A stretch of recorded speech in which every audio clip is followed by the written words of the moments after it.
Hey guys, welcome to today's video. I'm Sarah. This is No BS Beauty. So today I thought I'd just talk about my favorite skincare hacks. Some things that have worked great for me over the years. Maybe some things you already know of. Maybe some things you haven't tried of. And of course, if you have a good hack, leave a comment below with it. So okay, so a few of these revolve around acne and breakouts and things like that. The first one revolves around fungal acne, which is a specific type of breakout where it's caused by like a fungus as opposed to like bacteria. People, there's certain areas where people commonly get it, but it's difficult to realize, difficult to diagnose, and it's even more difficult to treat. And so sometimes it just happens where yeast gets stuck. It's typically from like very tight clothes, humid weather, sweatiness, dark, damp environments. And so the biggest hack for that has been, for a lot of people, shampoo.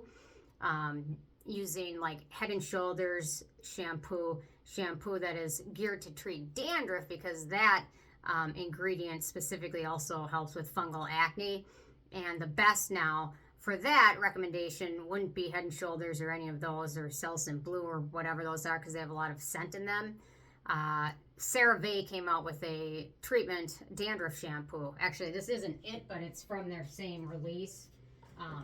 So they released a line of hair care products recently. I think consists of 4 total products, maybe 5. These are just 2 of them, but these are not the fungal acne ones. But if you have dandruff, that's the one you want to get, and they have no scent in them. So those will be perfect for that type of issue. Another hack for me particularly is copper peptide powders. I love these because you can kind of mix and match and kind of custom create your own copper peptide serum. So what I do, I love body care products. So I typically buy these big jugs of the Baha Hyaluronic Acid. I think it's like, I don't know, 10, 12 bucks. And you turn a 4 ingredient super basic serum into something spectacular when you mix copper peptides in, and then you get all over body anti-aging, firming, things like that is hard to find in body care products, or if you do, sometimes they're really, really expensive. Or you can mix this in with other products. I mix it in with, if I can find it, yes, the ordinary copper peptide powder. I mix a little bit of one of these powders, and I change this from 1% to 2%. And the cost ends up being just a little bit more when you mix in the powder, but then you can make it a little bit stronger. I think for copper peptides, 3% is the highest you want to be. You don't want to go much above that, because sometimes too much copper peptides can be not a good thing, just like almost too much of anything is not good. Water, drink too much water, that's not a good thing. So too much of anything is never a good thing, but the perfect amount is super easy. And yeah, so I'll link to that below.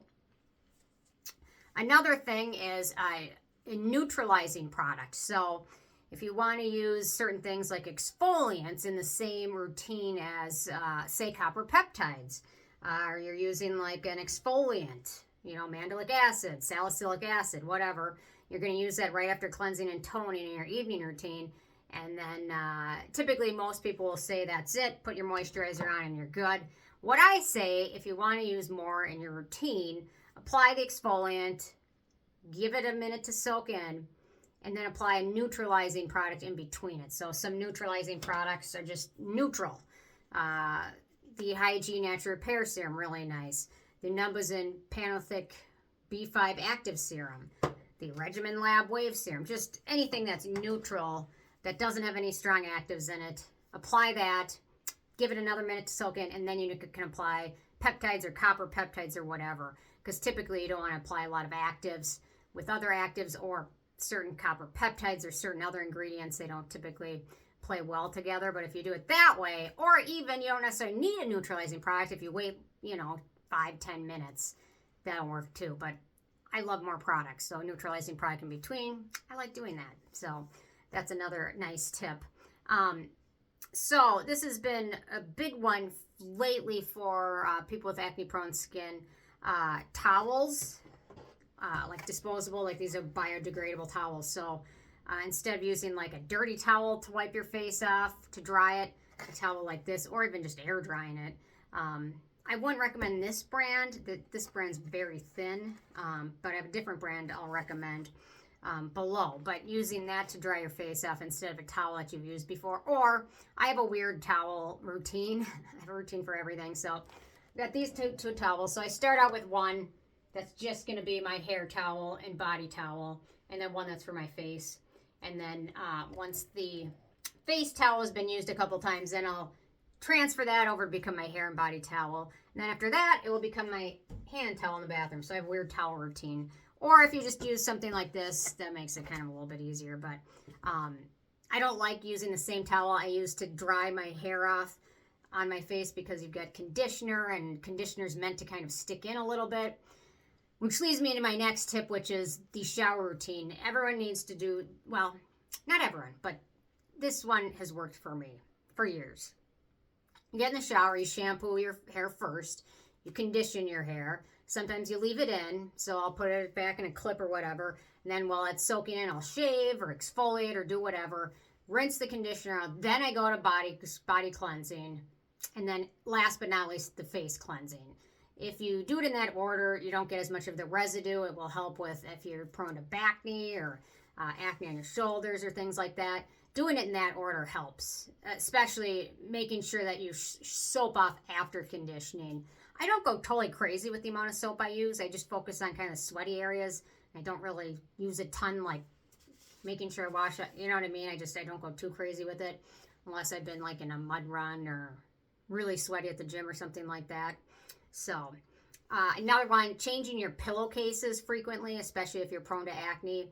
Changing your pillowcases. Some people do it every night. Some people do it every other night.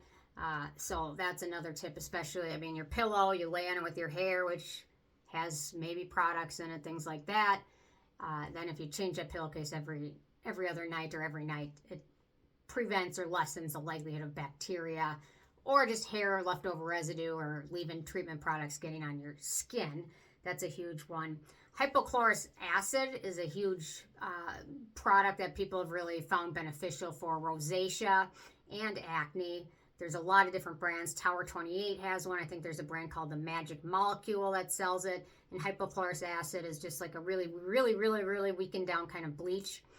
And it kills bacteria, which for some people has been found very beneficial for rosacea. Rosacea is an interesting one. It's pinkness, but some people have found it can have something to do with the mites in our skin, which are invisible and kind of gross if you think about it. But this bleach kills them and lessens the likelihood of rosacea. And also, if you think about acne being a bacteria, same kind of thing. So, and if you're prone to breakouts on your shoulders or back or chest, something like a salicylic acid body spray every other night or after a shower seems to work well for people. So something like this, I think it's got 2% salicylic acid. Just spray on the affected areas and then go on with your day. And it seems to help a lot of people that are prone to acne in other areas other than just their face. Hard water is a huge one. I can now tell. I grew up with very hard water. Now I live in the country in a septic and a well. So the water that comes out of the well is naturally very hard, very full of minerals and things like that. And finally, man, I think after we were here for 2 years, we finally got the softener, the water softener working. And it was like night and day for me, my skin. Before that, it would be itchy all day, every day. I could apply layers upon layers and layers of products, and it would still feel dry and itchy because that water is just so hard, and it really dries out your skin. So this water softener has been huge. If you live somewhere where you can't have water softener, you rent somewhere, installing a shower head that does it in and of itself is going to be a key thing. There's certain ones that are great for filtering or softening. So I will try and link to one of those below. That seems to work well for people, but that's a nice trick so you don't have to, because installing a water softener somewhere you don't live, I'm going to guess is expensive. And they might not even want you messing with it, who knows. So that's something that's been huge for me. And now when this water softener goes empty, I can tell, like within a day or two, I start to get itchy. Oh, there's no salt in there. Okay, got to fill it up. Cameraman, time to fill it up. Fill up the salt. So that's a huge one. Just a couple other random things, like just, I like to shower at night. So I just let my hair air dry. I think if you're trying to grow your hair out, brushing it when it's wet, it's at its weakest when it's wet. So the less you can do that, the better it will be for your hair. However, hair everyone has a specific, it's genetics, how long your hair really can grow, that anagen phase. So take that, some of that with a grain of salt. You can certainly help it by not brushing when it's wet, but how long your hair grows. The older we get, the less it grows, and genetics too. Certain ethnicities are just have longer anagen phases where their hair grows longer before it falls out. So certainly things like that. So I think I touched on everything I wanted to point out. So I think hopefully these are some tips, but I'm curious if you guys have tips. Oh, one more, humidifier in the winter. Huge. Now I've gotten to the point now where once this humidifier is empty, I can tell because my eyes are dry and scratchy again. So humidifier in the winter is huge. We've got one that's an evaporative humidifier. Before that, I was using a humidifier and it's leaving this dust residue everywhere. No matter what I did, distilled water, it didn't matter. So this humidifier can do it without the dust. Yeah, because nobody wants that dust everywhere. So anyway, so those are some of my hacks. Curious in hearing from you guys what your hacks are. Leave them below. Thanks so much, and I'll see you guys more tomorrow. Bye, guys.